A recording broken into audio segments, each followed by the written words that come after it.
Hello everyone and welcome to the session. In this series of lectures, I want to demonstrate to you just how easy ProShow either Gold or Producer is to use to create a simple slideshow using the default themes. So to do that, I'm going to start up ProShow. And as it starts up, what we're going to do here is we're going to first be thrown into a simple selector slide here. Now you can either say don't show this at startup or it will continue to show at startup. I kind of like it. I'm going to pick the wizard, which is the easy way to create a slideshow, and say create.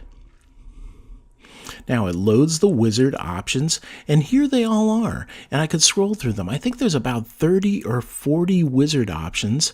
You can read the little descriptions of how the theme that you're selecting is going to lay out your slides, and what this does is at a very high level, it completely schedules your slideshow.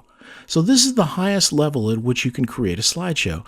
We're going to peel back the onion and dig deeper as these courses and lectures continue. But what I want to do is maybe make a wedding. So let's go with Wedding Classic, and I'll say continue.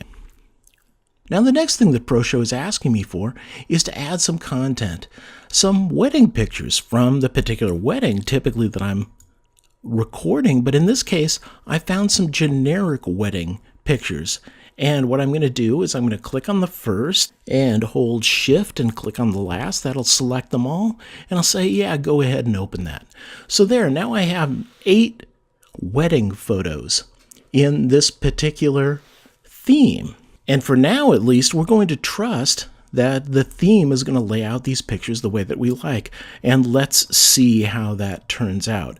Now, if we say go ahead and continue in preview, it goes ahead and says we're going to create the show. And you'll kind of see here in the background that it's beginning to lay down slides on our timeline. And then it starts to show us a preview of the course.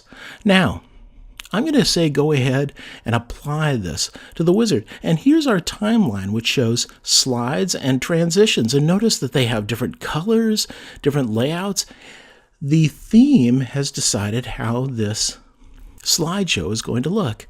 Now, the one thing you'll really notice in watching this slideshow, if I decided to, the head is here, notice I can drag the head through it and watch the slideshow as the head goes across, or I can hit the play knob here and it'll start playing. But the thing you'll notice is that music is lacking.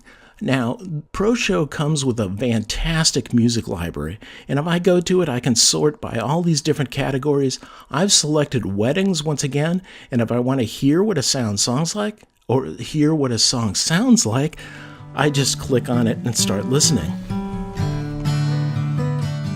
And I go, yeah, that's fine. Let's go with that song. So I'll select it, and I'll say add to show. Now watch what happens to our slideshow here at the bottom of the screen. As this little progress bar advances, it's applying the music, and then suddenly we get a music line. And if we scroll left and right, we can see that the music ends with our last slide, so it cuts it off for us. So this is the way that you create a simple slideshow. Now we're trusting once again that it's a good slideshow. Normally I would preview it, take a look at it before producing it, but I'm going to go ahead to the publish stage, which you can see up here in the upper right, and I'm going to say go ahead and double click on produce it for the web, and here we have the highest quality for the web at 30 frames per second. Let's go ahead and create that. And we say where we would like to save it. Default name, and this is the longest part of producing a video, is the rendering time. And I'll be back with you at the end of the render, and we'll add that amount of time so I can tell you exactly how much time it took to produce this video.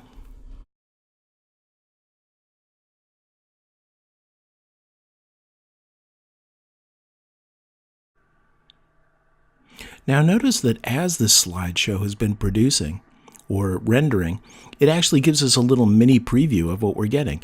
And there we go. The encoding is complete. We have rendered an MP4 of this, and that is the finished time. So that's the fastest way to produce a simple slideshow in ProShow. And we'll see just how many minutes that turned out to be once I produce this video. I'll see you in the next set of lectures where we break this process down into selecting your theme, selecting your images, selecting your music, a little extra on changing styles and transitions, and finally producing the finished video.